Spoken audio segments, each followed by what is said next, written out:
Mike, I know that you were a police officer for 13 years, and now you're a criminal defense lawyer, and you're also the director of a drug treatment center, and really a renowned expert on jail alternatives and drug cases, and obviously one of those is PC 1000, diversion. Tell us, how does that work? I mean, who qualifies, and if you qualify, how does it work? Well, first of all, you have to qualify pursuant to the code. You have to be statutory eligible. I typically tell people this. For misdemeanor under the influence, for example, Health and Safety Code section 11550, which carries a 90-day minimum jail time. If a person has, let's say, they're arrested for under the influence of a controlled substance, they've never previously done the drug diversion program, and they have no other criminal action pending from that arrest. For example, if you're under the influence and you're arrested, but you're also driving a motor vehicle and they allege a DUI count, you're statutorily ineligible for PC 1000. But if you're simply arrested for under the influence and you never had diversion before on the PC 1000, you're eligible. You go through a program. It typically lasts about a year in San Bernardino County, for example, Riverside County about the same time. And if you successfully complete the program, the case is dismissed. You have to go through a school. There's a program going on. Some counties test during that time frame. Some will just let the school themselves do the independent testing. So in order to take advantage of drug diversion, PC 1000, I have to plead guilty to the drug charge, right? You do.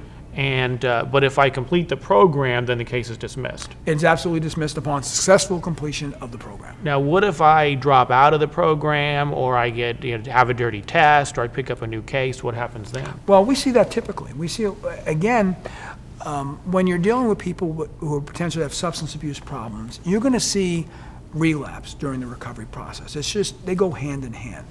And so what we'll do in that situation, we have someone that we were able to get successfully into the PC 1000 program, the diversion program, and they make a mistake, they use again. What we'll do is we'll go back into court, we'll explain to the court what happened, and ask them to be reinstated into the PC 1000 program. Ask the judge to give them another chance. Exactly. And locally, San Bernardino County and Riverside County, our experience has been that most courts will give a person a second chance.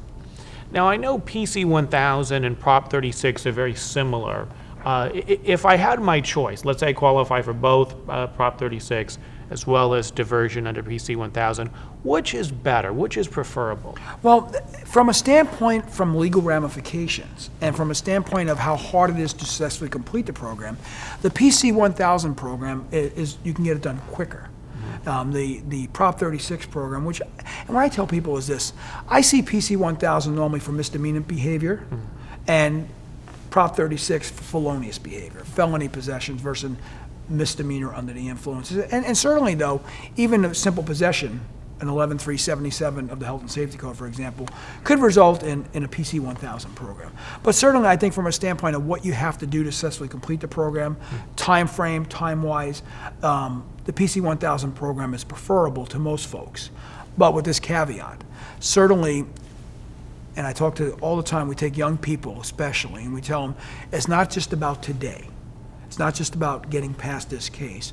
What we try to do is help them effectuate long-term changes in their life so they don't need our services again, so they can live a better life. So in that way, I tell people maybe the longer program is better for you, and I leave it up to them. Let me ask you, I get calls all the time from people who say, I've been charged with possession for sale or transportation of narcotics, and I want to do PC 1000. I think I have a problem, I want help, I want diversion, I don't want to go to jail, but I don't qualify because I'm charged with something that's sales related. And I guess your job as an advocate in that case is to try to get the charge reduced to a simple possession so that they would qualify. Have you had success in that regard?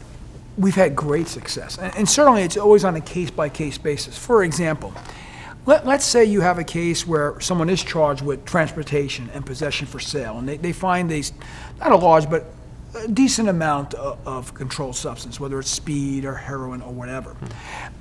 And we think that we have an issue that we can raise relative to maybe it's a bad search, maybe it's not, it's a close call.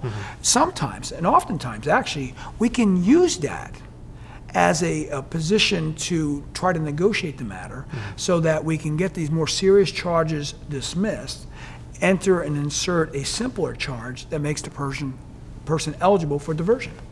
And so oftentimes, a lot depends on the facts of the case.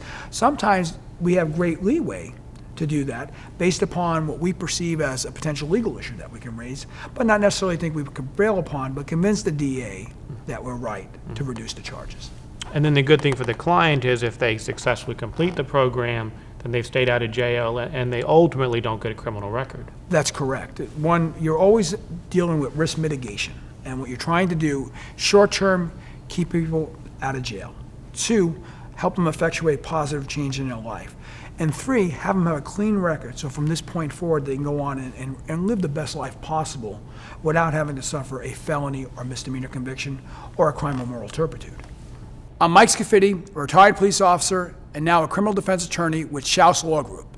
If you or a loved one are in trouble and need help, call me.